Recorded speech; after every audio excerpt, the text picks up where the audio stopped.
Oh my God! I had the same here. We'll come back to money.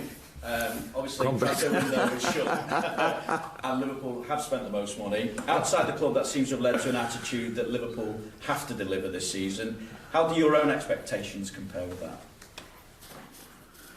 My own experiences are always pretty high, so make the best of it. Yeah, get everything out of it.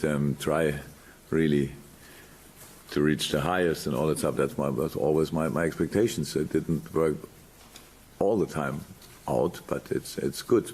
I think for us it was pretty normal that there will be one point where we spent a bit more money. In the last few years, we pretty much, as I said here, and I had to defend our transfer behavior, that we sold more than we brought in, and but that all made sense. We have to create a squad which is strong enough and wide enough to deal to cope with the Premier League and to be as successful as possible, and step by step become closer.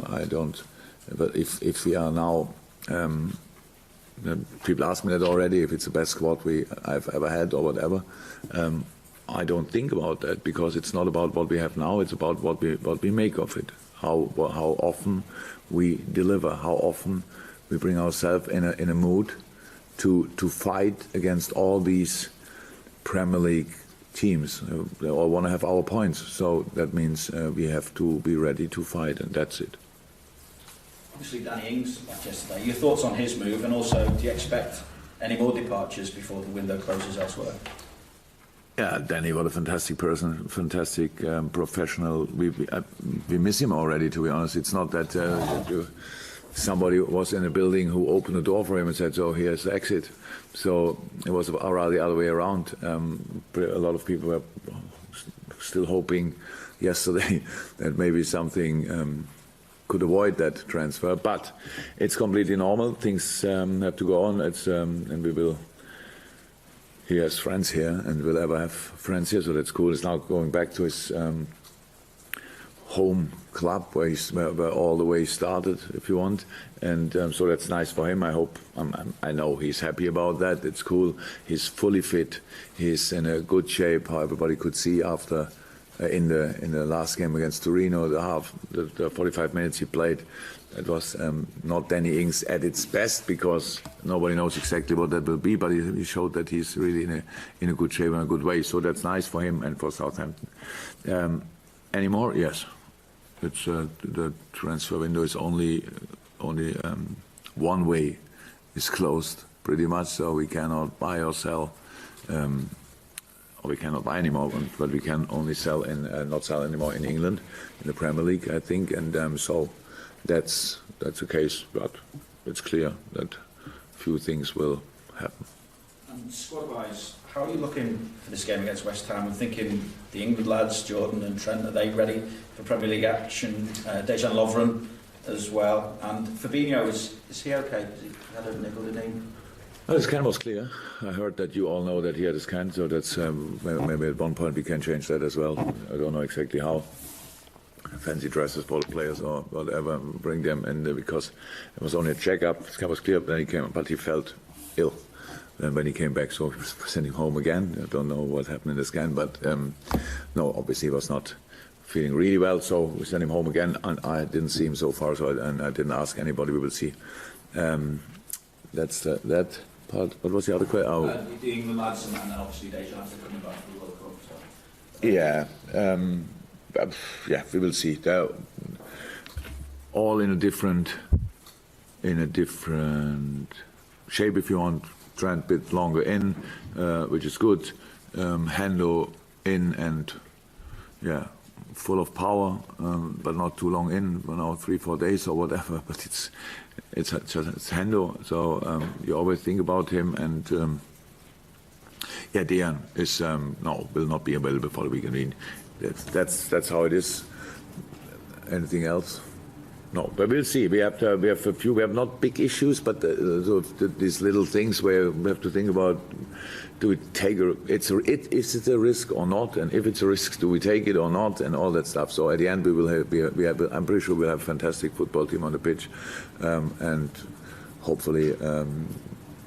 I have to make a few decisions. It looks like in a moment that a few players are not involved, but that's how it is then.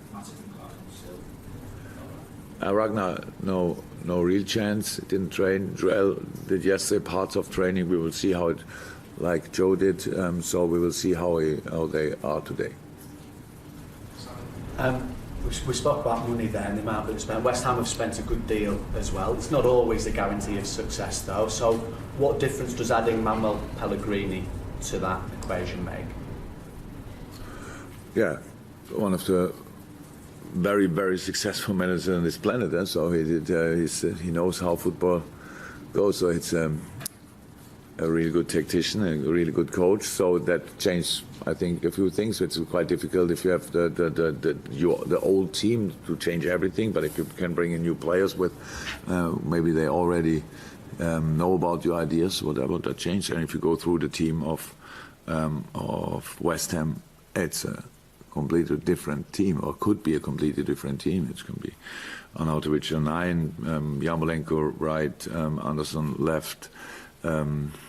Or Chicharito as a striker, then Arnautovic on one wing or on 10, behind them Wilshere and Noble or whoever, then on your fullback in, Cresswell back, all that stuff. They were injured for a long time, but that's just a good football team, and that's how it always is. I think they are really ambitious that season, yeah? But if you go in a game like this, and it's the first home game of Liverpool and stuff like that, people expect that we win.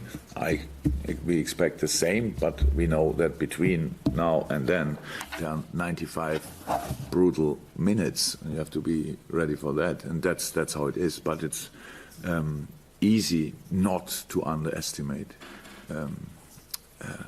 West Ham, to be honest. So that's the thing. And on plus, it's the first game of the season. Analyze is pretty much not really existing because you see a few preseason games, of course, of the teams. But then on the other hand side, and then you have to more think. And then is he already, like you asked me, is Hendo in or not? So is Chicharito in or not? And all this stuff. That's how it always is. First 1, 2, 3 games, it's always like this. So. Good, no problem. I'm still looking forward to it. A new goalkeeper for you in Alisson, who's got a physical presence just when you walk up to him. But what sort of impact do you think or hope he can have both for your team and on the Premier League? Just be a goalkeeper. Be yourself in this case, because you're a very calm person, very, very laid back during the week, hard, really completely different on the pitch, but around the pitch is like that. That helps. We all know, being a Premier League player, you need to tick a few boxes. One of that is in different positions or different things, but as a goalkeeper, it helps if you are rather calm than like him. Sorry, you're not too energetic. Yeah? So it's about making the right decisions in the right moment. And I only want to involve you. Sorry, it was the moment when you made this with your eyes. It's boring what I say. Yeah. So no, all good from that point of view. It's really settled really quick. He's in for 2 weeks. Looks like he's in for much longer, and so that's all fine for the moment. Jurgen, of the players who were already here and the players that have come back hoping to impress ahead of the new season, can you single out, is there one player who's impressed you more and given you something to think about going into the new campaign? I was impressed by a lot of players, to be honest, in the pre-season, but for different reasons. So that's how it is. The only problem is if I name it, then it's more. Actually, as a football player, you want to create stories when you score or you win, and not around that. All is only about expectations. People ask then in 2 weeks, and how is he doing now? In 3 weeks, how is he doing now? So I'm impressed by. I was really impressed by a lot of players in that preseason, and so that's good, because it was. We don't make the preseason too big because it's only the preseason, but we don't want to ignore it as well. And so far, it was good. And for the players who started with us from the first day, they had a high intensity, to deal with, and they did, and did a lot of sessions. And they did, and those players who came back later looked like they all did what they had to do in their break, and so their basis was good. So no, nothing to moan about in the moment, but we know it was only pre-season, and now we have to add 10, 15, 20% in all the different departments, attitude, readiness, greed, anger, all that stuff must all come now, because all the rest were testing games and pre-season games, and now West Ham is the first, comes here and want to have our points, so and we have to be ready for that again. And from where Daniel Sturridge was in your thoughts, say last January, have the performances in his pre-season persuaded you that he does have a future role here at the club? Yeah, of course, he's still here, and he played a good pre-season, and he did actually. We could do a lot of the sessions. To be honest, it was I think 1 week or so, 4 or 5 days when he was out. All the rest he did. We never do the same things with all the players, so there's a specific program for him in that moment, a specific program for him in that. That's the same for Daniel. But I can't remember a bad game of him in the pre-season, to be honest. So that's good. That's absolutely good. And I said it a few times. I said it probably 500 times already. Daniel is fit. Nobody doubts Daniel. So I do not. It's all good. He's here in a good shape, and hopefully he can bring that in the season as well. We've seen the likes of Rafa Camacho and Nat Phillips and Curtis Jones emerge at a senior level this pre-season. So even though you've brought players in, how much of a priority is it for you to maintain that link with the youth? Very important. So it's really nice to have. This was a brilliant time for them. I'm pretty sure they would not see it differently. I think these 3 players were part of pretty much all sessions we had, which is quite impressive, to be honest. 17, 18, okay. That is not that young anymore, but with the other 2, it's quite impressive, so that's good. That helped them a lot, 100%.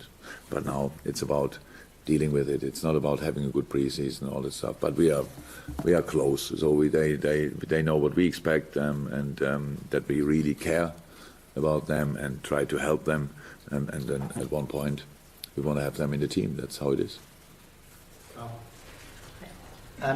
Last season you finished 25 points behind City, obviously won the league. What has to be different this season for that gap to close? How I heard, more luck. Somebody gave me the look. What is luck or look? Yeah, the unlucky team. So no, we have to be more consistent. That's how it is. We know that, and we have to be,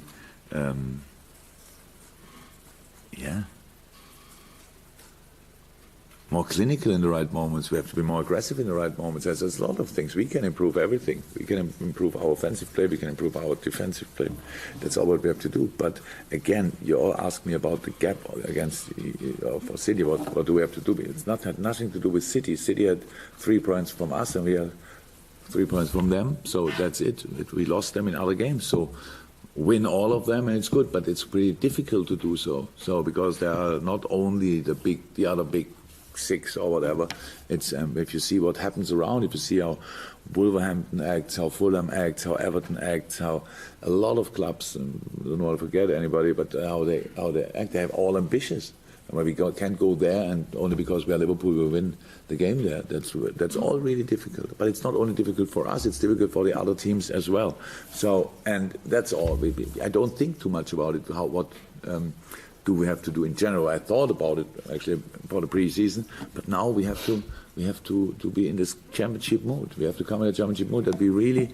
It's like you jump in the water and you dive, and now let's go for it until you don't have enough air anymore or oxygen, that you have to go up again. Really really, that's the plan now, that we really go for it. I know a lot of people think because we were that active in the transfer window and that active in the transfer window, that's all part of the business, but that doesn't decide anything. Because how could we say now, we have to be, or we want to be, that's clear since ages, champion of the league, or of England, or winning the league.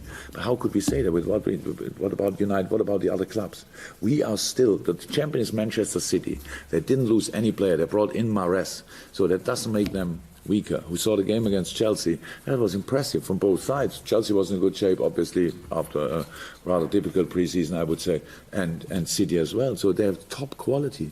We are still Rocky Balboa and not Ivan Drago. We cannot be. How? So we are the one who have to do more, to fight more, to do all these things. That must be our attitude.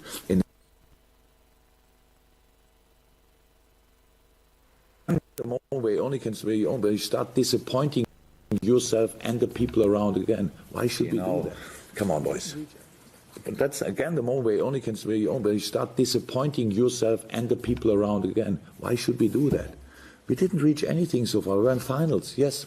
Do we go to a final again?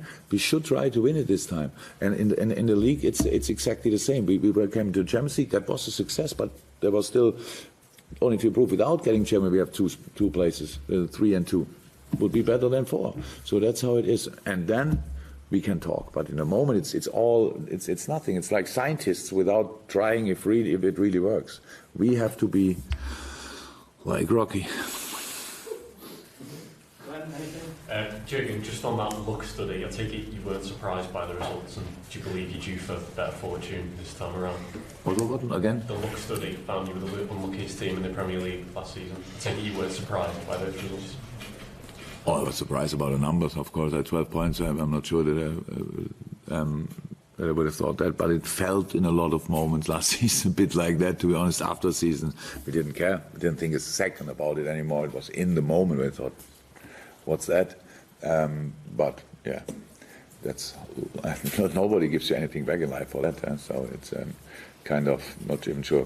I didn't understand how they did it, to be honest. What they all did, but it looked quite complicated. To explain luck is obviously complicated. What I learned is you have to deserve luck. So and we will work on that. So that we deserve it more, even more than last year.